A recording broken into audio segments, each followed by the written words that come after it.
We are fighting to secure the release of all the remaining hostages, women and men, young and old, civilians and soldiers. It is only unrelenting military pressure combined with intense diplomatic efforts that has secured the release of those 110. There will be no one left behind. We will continue fighting to bring back the remaining 137. The IDF has resumed targeting Hamas terror targets, striking more than 400 over the weekend, including extensive aerial attacks in the Khan Yunis area.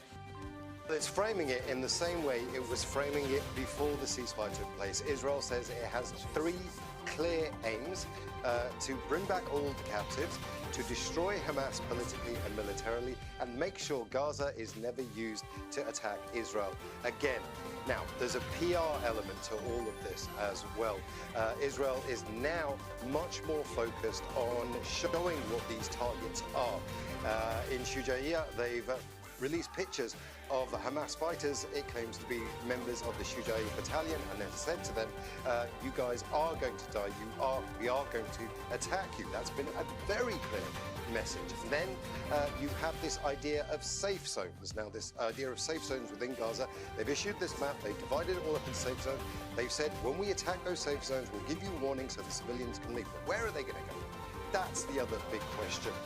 The reason a lot of analysts are suggesting that this map has taken place, this kind of PR strategy is taking place, is because the Americans are putting them under a tremendous amount of pressure. Israel right now knows it needs a reasonably quick but absolutely decisive victory over Hamas, and that has to happen within weeks, not months. The Secretary of State, US Secretary of State, Antony Blinken, has been absolutely clear on this point. He has said, you don't have months to do this. You have perhaps weeks to do this, and while you do it, you have to make sure that civilians are protected.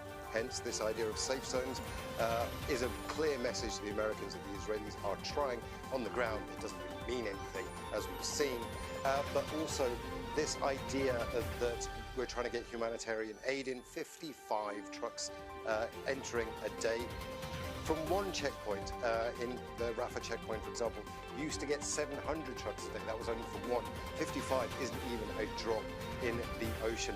And then, Cyril, let's just go back to those pictures from Jabalia. Let's just see what's been going on there. Is that defending, protecting civilians, giving them enough notice?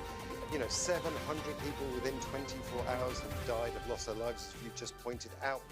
All of these pictures that we're seeing are the things that the US President Joe Biden simply didn't want to see. He's in a political fight as well, remember. He's got an election coming up. He knows that all of these pictures damage his reputation. The Americans are in free-fall mode with this kind of diplomacy, trying to do something to get the Israelis to back down. But the Israelis, they seem to just be dictating to the Americans. They seem to be saying, listen, we're going to do this war the way we want to do it. Okay, we understand your concerns, but we're still going to make sure that we try and get these stated aims done. And these stated aims, like I say, are leading to those pictures that we've just seen from Jabalia refugee camp. Yeah, and this bears repeating, and you have addressed this, Imran, but I think it bears repeating that the Israelis, and I listened to that press conference with the Israeli Prime Minister Benjamin Netanyahu last night, their messaging is not that we're toning things down. Their messaging is the only way for us to achieve our goals haven't changed. The only way for us to achieve them is to actually intensify things, especially on the ground. That's absolutely right. The Israelis are going in. Now, there's two things that are going on here that are worth repeating. Firstly, for all the American pressure that's been put on them, the Americans are still supplying them with money and with weapons. And those are the weapons that are being used to fight in Gaza. So there's a contradictory element to what the Americans are saying. Then you have Northern Europe, particularly the French, the Germans and the British, who are backing Israel's right to defend itself, that's what they're calling it, to the hilt. That is not having the same kind of reaction that the Israelis would hope in the global south. In the global south, the Israelis are coming under tremendous amounts of criticism, and particularly within parts of southern Europe as well.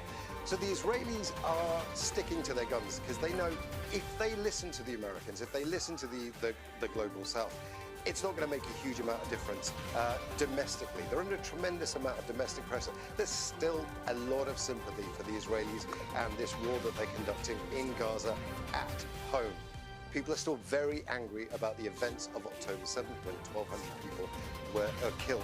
That is still a raw emotion the Israelis have. So the Israelis have got this two-pronged almost pressure on one, domestic, to actually go in and actually destroy Hamas. And if that means flattening Gaza, well, that means flattening Gaza. And then you have the international pressure on them as well that says, well, you need to do humanitarian aid, you need to have protect civilians. And that is something that the Israelis can't seem to do, because this intensive bombardment is something that they are keeping up. Now, just one more point before I hand back to Cyril. But remember, the Americans, just before the ceasefire was coming to an end, Blinken was in town. He did say to the Israelis, if you do go into the south, it can't be with the same intense pressure as you did in the north. Just take a look at the pictures. Make sure to subscribe to a channel to the latest news from RDZ World News.